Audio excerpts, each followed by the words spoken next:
بسم اللہ الرحمن الرحیم الحمد للہ رب العالمین وبہ نستعین والصلاة والسلام علی سید الانبیاء والمرسلین وعلی آلہ وصحبہ اجمعین ومن اتبعہم الی یوم الدین وبعد۔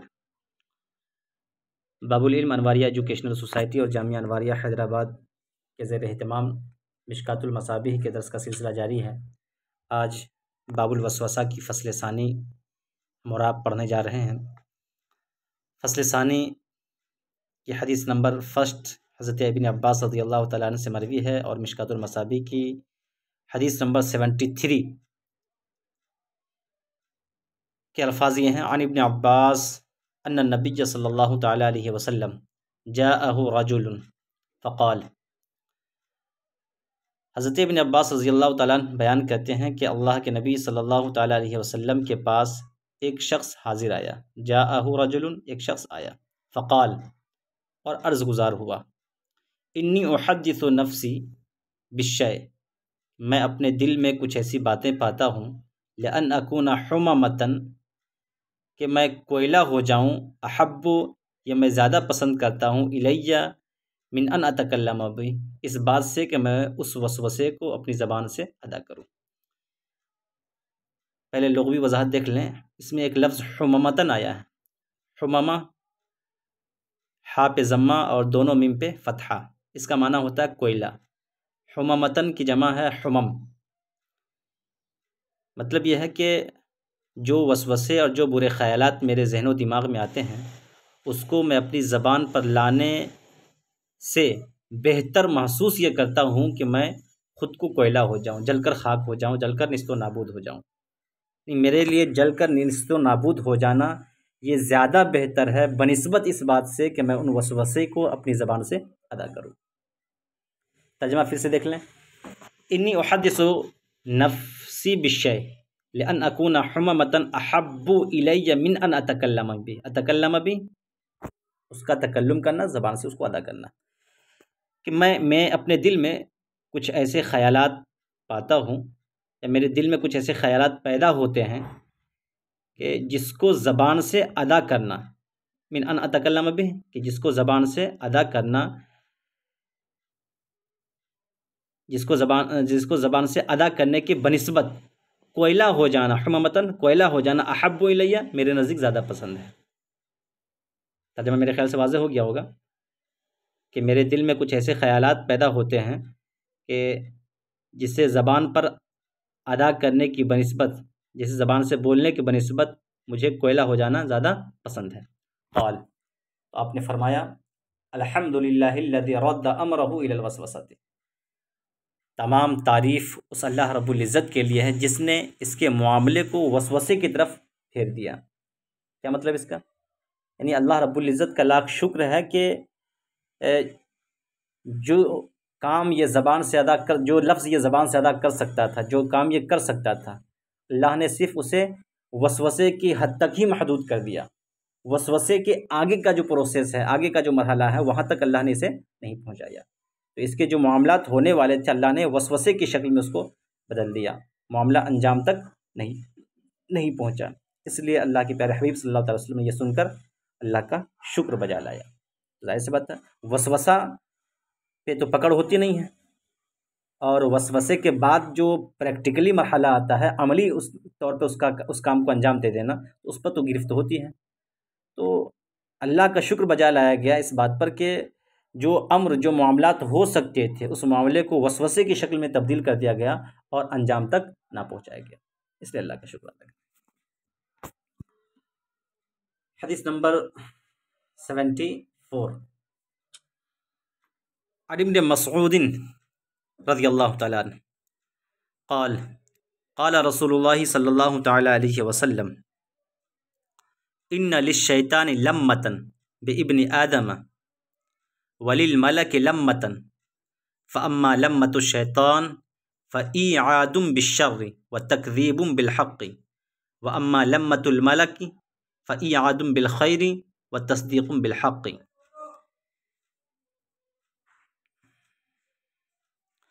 حضرت ابن مسعود رضی اللہ تعالیٰ عنہ بیان کرتے ہیں کہ اللہ کے رسول صلی اللہ تعالیٰ علیہ وسلم نے ارشاد فرمایا، شیطان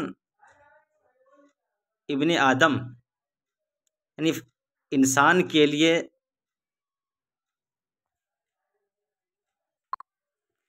انسان کے پاس شیطان بھی آتا ہے اور فرشتہ بھی. دیکھیے ایک لفظ آیا ہے لما. لما کا معنی ہوتا ہے اے نزول، نازل ہونا، اترنا، آنا. یہ لمتن کا معنی ہوتا ہے، لمتن. تو اس کا مطلب یہ ہوگا ان للشیطان لمتن بابن آدم، ابن آدم کے پاس شیطان بھی آتا ہے، وللملک لمتن، اور فرشتہ بھی آتا ہے.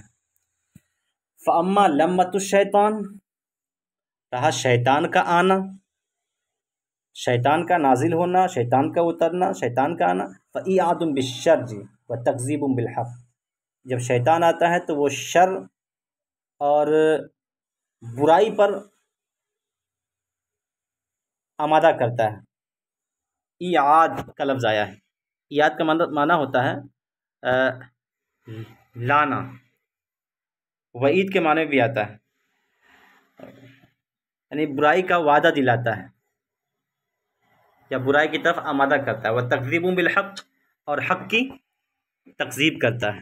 واما لمت الملک فإعاد بالخیر وتصدیق بالحق، رہا فرشتے کا آنا تو فرشتے اسے خیر و نیکی کی خوشخبری اور حق کی تصدیق پر آمادہ کرتا ہے. فرشتہ جب آتا ہے تو خیر و بھلائی اور حق کی تصدیق پر کیا کرتا ہے؟ آمادہ کرتا ہے. لیکن شیطان کیا کرتا ہے؟ وہ برائی پر آمادہ کرتا ہے اور حق کی تکذیب پر آمادہ کرتا ہے.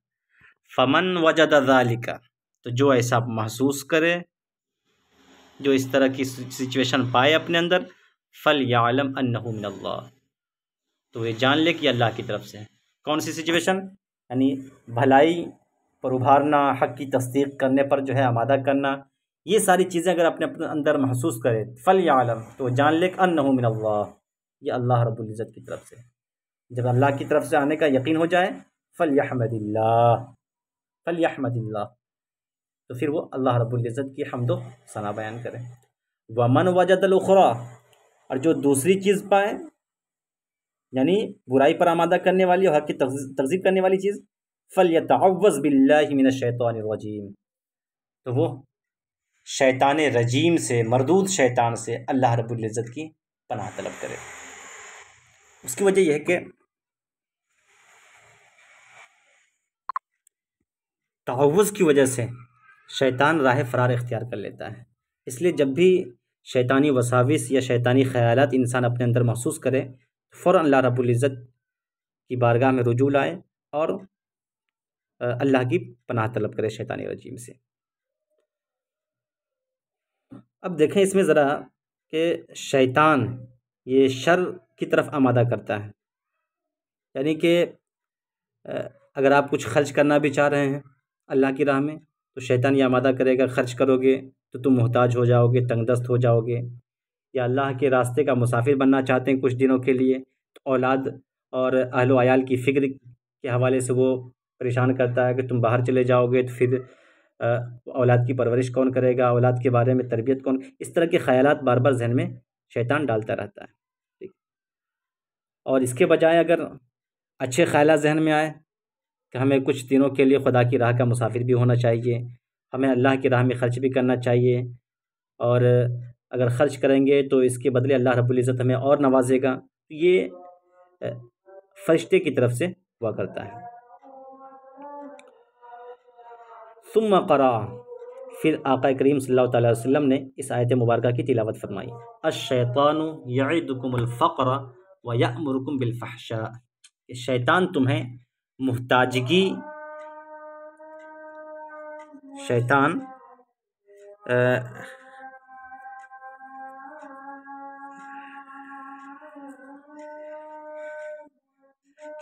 تمہیں محتاجگی سے ڈراتا ہے اور بے حیائی اور بری باتیں کرنے کا حکم دیتا ہے. رواہ الترمذی، اس حدیث کی روایت امام ترمذی نے کی ہے. وقال، اور کہا کہ ھذا حدیث غریب، یہ حدیث غریب ہے۔ حدیث غریب کا مطلب یہ ہوتا ہے کہ جس کی روایت کرنے والے ہر طبقے میں صرف ایک صحابی ہوں، صرف ایک صحابی ہوں یا ایک راوی ہوں ہر طبقے میں روایت کرنے والے، تو اس حدیث کو حدیث غریب کہا جاتا ہے۔ ذرا دیکھیں اس میں چند چیزیں نوٹ کرنے کی ہے کہ شیطان چونکہ انسان کو محتاجگی کا خوف دلاتا ہے اور برائی سے روکتا ہے، اور شیطانی وساوس آتے رہتے ہیں انسان کے ذہن و دماغ میں، تو ایسے موقع پر اس حدیث کی طرف اشارہ کرتے ہوئے بعض صوفیاء نے کہا ہے کہ یہ حدیث علم خواتین کی طرف اشارہ کرتی ہیں۔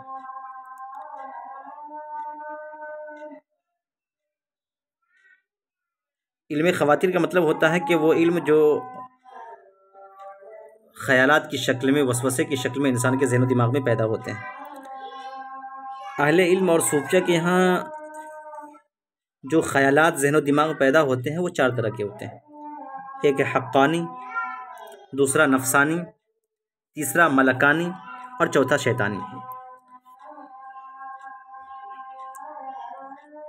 متاخرین میں سے بعض مشائخ نے فرمایا ہے کہ دل میں آنے والا خطرہ اگر مباح شہوتوں سے متعلق ہو تو وہ خاطر نفسانی ہے، یعنی مباح شہوت اگر ہو تو خاطر نفسانی ہے، اگر حرام چیزوں سے متعلق ہو تو یہ خاطر شیطانی کہلاتا ہے، اور اگر نیکی و طاعت سے تعلق رکھتا ہو تو خاطر ملکی ہے، اور اگر ما سوی اللہ سے قطع تعلق سے وابستہ ہو، یعنی ایسے خیالات جو اللہ رب العزت کے علاوہ تمام چیزوں سے قطع تعلق کرنے پر آمادہ کریں، تو یہ خاطر حقانی ہے۔ تو یہ 4 طرح کے وسوسے اور خیالات ذہن میں آتے ہیں، ان میں سے 2 کا تعلق شیطانی ہی سمجھے، نفسانی اور شیطانی، اور 2 ملکی اور حقانی، یہ اچھے خیالات ہیں۔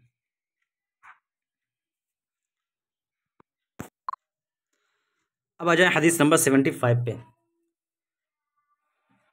وعن ابی ہریرہ رضی اللہ تعالی عنہ عن رسول اللہ صلی اللہ تعالی علیہ وسلم قال لا يزال الناس يتساءلون حتى يقال هذا خلق الله الخلق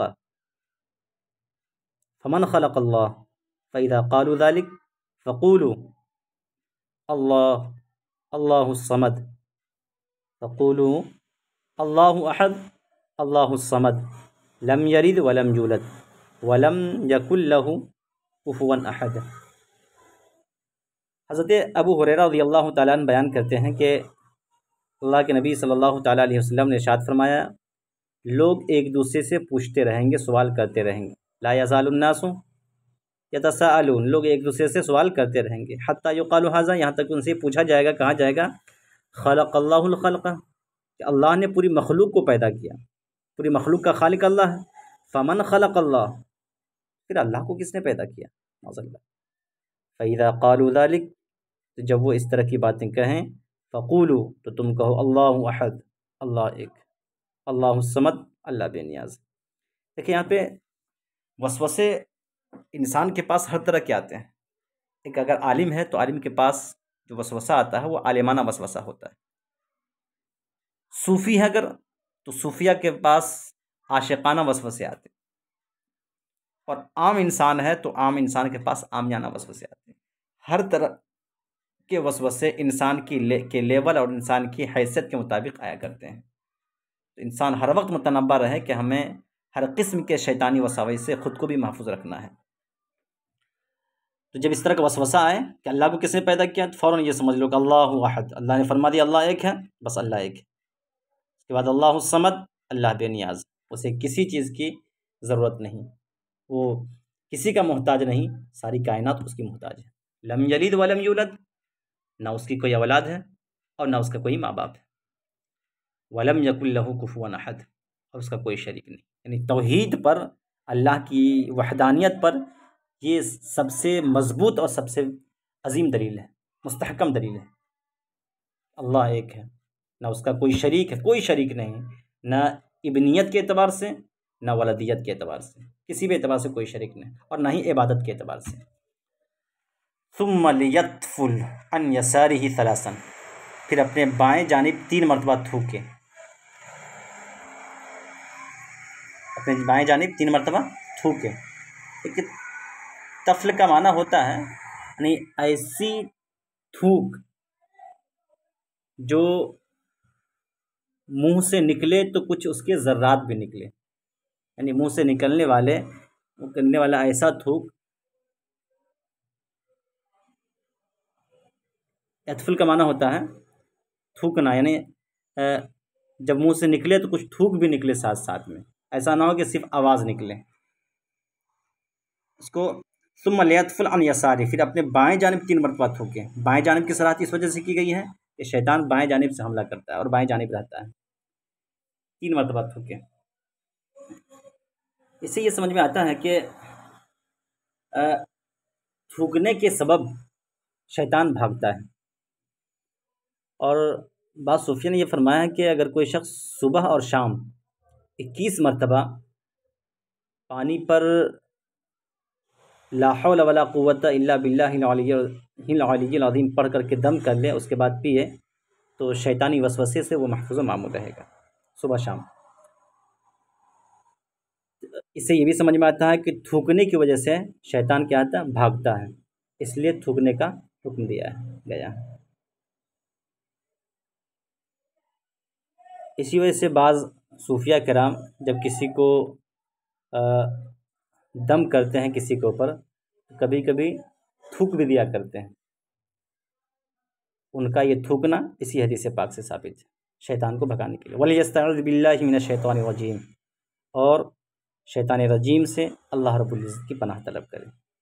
رواہ ابو داؤد، اس حدیث کی روایت امام ابو داؤد نے کی ہے۔ وَسَنَذْكُرُ حَدِيثَ عَمْرُ بْنِ الْأَحْوَصِ فِي بَابِ خُطْبَةِ یوم النحر انشاءاللہ تعالی، اور ہم عمرو بن احوص کی حدیث کو عید الاضحیٰ کے خطبے کے باب میں بیان کریں گے انشاءاللہ تعالی۔